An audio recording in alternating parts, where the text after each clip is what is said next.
Welcome students, welcome to your online study classes.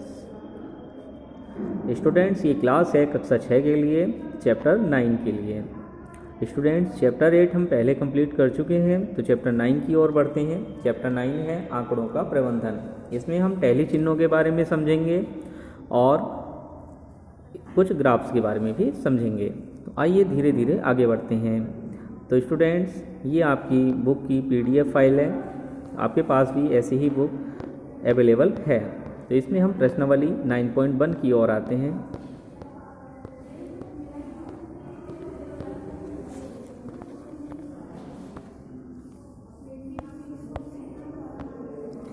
Students ये प्रश्नावली 9.1 है। इसमें पहला प्रश्न है, गणित के एक टेस्ट में 40 विद्यार्थियों द्वारा निम्नलिखित अंक प्राप्त किए गए। इन अंकों को मिलान चिन्हों का प्रयोग करके एक सारणी के रूप में व्यवस्थित कीजिए। स्टूडेंट्स यहाँ पर देखिए 40 विद्यार्थियों के अंक दिए गए हैं। देखिए इस तरीके से अंक हैं 8, 1, 3, 7, 6, 5, 5, 4, 4, 2, 4 एक्सेट्रा। ये सब 40 विद्यार्थियों के अंक हैं। आप चाहे इन्हें गिन भी सकते हैं। स्टूडेंट्स इसमें पहला प्रश्न पूछा गया है, ज्ञात कीजिए कि कितने विद्यार्थियों ने 7 या उससे अधिक अंक प्राप्त किए हैं। और बी नंबर पर पूछा गया है, कितने विद्यार्थियों ने 4 से कम अंक प्राप्त किए हैं। तो स्टूडेंट्स इसको कॉपी में करने के लिए सबसे पहले हम इस डेटा को नोट करेंगे। देखिए हमने पहले से ही कुछ डेटा नोट कर लिया है आपके लिए। तो इस तरीके से आपने चैप्टर नंबर 9 आंकड़ों का प्रबंधन फर्स्ट क्वेश्चन और नोट करेंगे 40 विद्यार्थियों द्वारा प्राप्त किए गए अंक। तो स्टूडेंट्स इस तरीके से हमने ये टेबल नोट कर ली है। नीचे एक सारणी बनाएंगे जिसमें पहले नंबर पर अंक, फिर टैली चिन्ह और विद्यार्थियों की संख्या नोट करेंगे। तो स्टूडेंट्स आप इस टेबल में देखेंगे कि यहाँ पर 1 से लेकर 9 तक अंक प्राप्त किए गए हैं विद्यार्थियों द्वारा। तो हम 1 से लेकर 9 अंक यहाँ पर नोट कर लेते हैं। स्टूडेंट्स टैली चिन्हों के बारे में मैं आपको बताऊंगा कि जैसे मान लीजिए संख्या है तो टैली चिन्ह में उसको 1 लिखा जाता है, और अगर 2 होता है तो उसको इस तरीके से, और 3 को इस तरीके से, और 4 को लिखा जाता है इस तरीके से। और मान लीजिए 5 है तो 1, 2, 3, 4 और 5 ऐसे आएगा। तो ये टैली चिन्ह होता है। तो आइए स्टूडेंट्स इसको समझते हैं बेहतर तरीके से। तो देखिए स्टूडेंट्स जैसे यहाँ पर अंक 1 है तो हम 1 को कट करते जाएंगे। जहाँ जहाँ 1 होगा वहाँ कट करेंगे और टैली चिन्ह बनाते जाएंगे। फिर दूसरे 1 को कट करके दूसरा टैली चिन्ह, और चूँकि यहाँ पर 2 हैं तो टैली चिन्ह आकर के विद्यार्थियों की संख्या इस तरीके से आ जाएगी। तो इसी तरीके से हम 2 के लिए करेंगे स्टूडेंट्स। तो देखिए 2, तो एक टैली चिन्ह बनाएंगे। फिर यहाँ है देखिए 2, तो फिर से एक टैली चिन्ह बनाएंगे। फिर एक 2 यहाँ है तो यहाँ पर टैली चिन्ह बनाएंगे। और देखिए यहाँ पर 3 ही हैं तो इस तरीके से हम यहाँ पर 3 लिख सकते हैं। तो इसी तरीके से हम बढ़ते चले जाएंगे।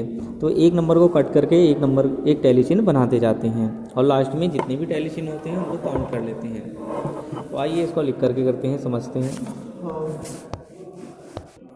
तो आइए स्टूडेंट्स इसको समझते हैं। तो देखिए यहाँ पर 1 है, और तो हम यहाँ 1 टैली चिन्ह लगाएंगे। फिर उसके बाद इस लाइन में 1 नहीं है, यहाँ 1 है तो यहाँ दूसरा टैली चिन्ह लगाएंगे। और इसके अलावा कहीं 1 नहीं है तो देखिए 1, 2 टैली चिन्ह हो गए तो 2 लिखेंगे। इसी तरीके से देखिए 2 अंक, तो यहाँ पर 2 अंक यहाँ हैं तो इसे कट करेंगे और यहाँ पर एक टैली चिन्ह लिखेंगे। इट मीन्स 2 एक बार आया अभी तक, और यहाँ पर सेकंड टाइम आया है तो हम यहाँ पर दूसरा टैली चिन्ह बनाएंगे। और इसके अलावा देखिए यहाँ पर थर्ड, तीसरी बार आया है तो थर्ड टैली चिन्ह बनाएंगे। तो स्टूडेंट यहाँ पर 2 केवल 3 टाइम्स आया है तो हम इसमें 1, 2, 3 बार यहाँ 3 लिख लेते हैं। अब देखिए 4 को देखते हैं। 4 यहाँ पर 1, तो 1 टैली चिन्ह, सॉरी पहले हमें 3 को देखना होगा। 3 हमारे यहाँ पर मिसिंग हो रहा है। यहाँ 4 से पहले हम 3 को देखेंगे क्योंकि यहाँ 3 लिखा है। तो देखिए 3, 1, तो 1 टैली चिन्ह। उसके बाद सेकंड टाइम हमारे पास 3, तो यहाँ पर 1 टैली चिन्ह बना देंगे। और देखिए 3 यहाँ पर भी है थर्ड टाइम, तो 3 बना लेंगे। इसमें स्टूडेंट्स हमें ये देखना है कि कहीं पर कोई भी छूट ना जाए। तो देखिए 1, 2, 3, तो 3 टाइम्स 3 हमारा 3 टाइम्स आया है, यानी कि 3 विद्यार्थियों के नंबर 3 आए हैं। अब देखिए नंबर 4 देखते हैं। नंबर 4 को हमने पहले ही कट कर लिया था, तो ये वाला हम फिर से ऐसे कट करते हैं। तो ये 1, यहाँ पर सेकंड टाइम आया तो 2, यहाँ थर्ड टाइम आया तो 3, और स्टूडेंट्स देखिए यहाँ पर भी आया है एक बार 4, तो यहाँ 4। अब देखिए स्टूडेंट्स यहाँ पर एक बार और आया है, तो हम 5 जो टैली चिन्ह होगा वो इस तरीके से बनाते हैं। और यहाँ देखिए इसके बाद यहाँ पर एक बार और आया है, तो यहाँ पर 1 बना लेंगे। फिर से एक बार और आया है, इसको कट करके एक टैली चिन्ह और लगाते हैं। तो देखिए स्टूडेंट्स यहाँ पर टोटल 1 2 3 4 और ये 5, तो ये पूरा हो गया 5 + 2 7 टाइम्स ये आया है। तो इसके बाद स्टूडेंट्स नंबर 5 को देखते हैं। देखिए 5 मार्क्स कितने विद्यार्थियों ने अचीव किए हैं।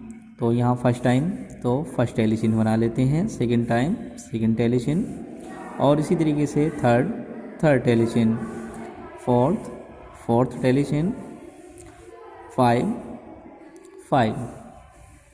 6। तो स्टूडेंट्स यहाँ आप देखेंगे कि जो 5 है वो 6 टाइम आ रहा है, कहीं भी कोई नंबर छूटना नहीं चाहिए। तो देखिए 5 + 1 6। स्टूडेंट्स इसी तरीके से 6 को हमें देखना होगा, तो हम 6 के लिए भी टैली चिन्ह बना लेते हैं। तो आई होप कि आपको अब तक ये चीज़ समझ में आ गई होगी। तो आप अपने माइंड से भी इसको इसी तरीके से बना सकते हैं। तो स्टूडेंट्स एक नंबर कट करना है और एक टैली चिन्ह बना देना है। देखिए 4 पहले से हो गए, तो 5 को हमें इस तरीके से बनाना होगा। फिर यहाँ पर एक बार और है, तो एक बार और। तो स्टूडेंट्स हमें ये चीज़ का ध्यान रखना है कि कहीं पर भी कोई नंबर भी छूटना नहीं चाहिए। तो यहाँ आप देख सकते हैं 7 नंबर, अब 7 के लिए कट करते हैं और यहाँ 7 बना लेते हैं। तो यहाँ देखिए एक नंबर कट करते हैं और एक टैली चिन्ह बना लेते हैं। स्टूडेंट्स वीडियो लंबी ना हो जाए इसलिए थोड़ा फास्ट हम लिख रहे हैं, लेकिन आप समझते हुए बेहतर तरीके से लिखना, ठीक है स्टूडेंट्स। तो यहाँ पर 7 आप देखेंगे कि 5 टाइम्स आया है, तो देखिए यहाँ पर 5, तो हम 5 लिख लेते हैं। अब 8 को देखना होगा, 1 और यहाँ पर 8 नहीं है, 2 तो 2, 3 4 तो 4 टाइम्स यहाँ पर हमारा 8 आया है। तो स्टूडेंट्स इसी तरीके से 9 को देखना होगा, तो 9 यहाँ पर 1 और यहाँ पर देखिए 9 यहाँ पर सेकंड आया है, तो यहाँ तो 2, तो यहाँ पर देखिए एक और 9 है 3, तो 3। तो स्टूडेंट्स यहाँ ये 40 के 40 कवर हो गए हैं। इट मीन्स अगर आप इन विद्यार्थियों की संख्या को काउंट करके देखेंगे तो ये 40 आ जाएगा। और इस टेबल को पढ़ने का तरीका ये है कि 1 अंक अचीव करने वाले 2 विद्यार्थी हैं, और ऐसे विद्यार्थी जिनके 2 अंक आए हैं, ऐसे विद्यार्थी क्लास में 3 हैं। तो स्टूडेंट्स ये तो रही हमारी टैली चिन्ह और इसकी सारणी बनाना। अब देखिए पहला क्वेश्चन ये था कि 7 या उससे अधिक अंक प्राप्त करने वाले विद्यार्थियों की संख्या बताइए। तो स्टूडेंट्स यहाँ मैं आपको बताना चाहूँगा कि देखिए पहला प्रश्न है ये कि 7 या उससे अधिक अंक प्राप्त करने वाले विद्यार्थियों की संख्या, और इसी तरीके से दूसरा क्वेश्चन है कि 4 से कम अंक प्राप्त करने वाले विद्यार्थियों की संख्या। तो स्टूडेंट्स आइए इस बात को हम अपनी कॉपी पर लिख लेते हैं। तो स्टूडेंट्स यहाँ आप देख पा रहे हैं कि 7 या उससे अधिक अंक प्राप्त करने वाले विद्यार्थियों की संख्या। तो देखिए 7 अंक ये हैं, 7 अंक प्राप्त करने वाले विद्यार्थी 5 हैं, और 7 से अधिक अंक प्राप्त करने वाले विद्यार्थी इट मीन्स इसके नीचे के सभी विद्यार्थी। तो 5 4 3 इन सबको ऐड करेंगे, 5 + 4 + 3। तो स्टूडेंट्स आप देख सकते हैं 5 + 4 9, 9 + 3 12, तो 12 स्टूडेंट्स यानी कि 12 विद्यार्थी। इतने विद्यार्थियों ने 7 या उससे अधिक अंक प्राप्त किए हैं। 7 या उससे अधिक का मतलब है या तो 7 अंक है, या 8 है, या फिर 9 अंक हैं। तो इसी तरीके से स्टूडेंट्स अगला क्वेश्चन है 4 से कम अंक प्राप्त करने वाले विद्यार्थियों की संख्या। तो स्टूडेंट्स देखिए 4 अंक प्राप्त करने वाले विद्यार्थी हैं 7, और इससे कम अंक प्राप्त करने वाले विद्यार्थी इट मीन्स 3 2 1, इन सबको ऐड करेंगे 7 + 3 + 3 + 2। देखिए स्टूडेंट्स, लेकिन स्टूडेंट्स इसमें एक चीज़ का ध्यान रखना है। तो इसमें या लिखा था 7 या उससे अधिक, लेकिन इस वाले क्वेश्चन में 4 या 4 से कम नहीं लिखा। बस ये लिखा है 4 से कम। 4 से कम का मतलब है 3, 2 और 1। It means 3 + 2 + 2। तो देखिए स्टूडेंट्स, 3 + 3 + 2 इट मीन्स 3 + 3 6, 6 + 2 8। तो 8 विद्यार्थी, 8 विद्यार्थी। तो स्टूडेंट्स इस तरीके से इस क्वेश्चन को हम करते हैं। आप चाहें तो इस पेज का स्क्रीनशॉट आप ले सकते हैं ताकि आप बेहतर तरीके से लिख पाएँ। और वैसे तो आई होप कि आप इस बात को समझ गए होंगे, इस क्वेश्चन को करना समझ गए होंगे। तो इसी तरीके का सेकंड क्वेश्चन भी आप कर सकते हैं। तो स्टूडेंट्स इस काम को आप अपनी कॉपी में ज़रूर नोट करें और इससे रिलेटेड अगला क्वेश्चन स्वयं करके देखें।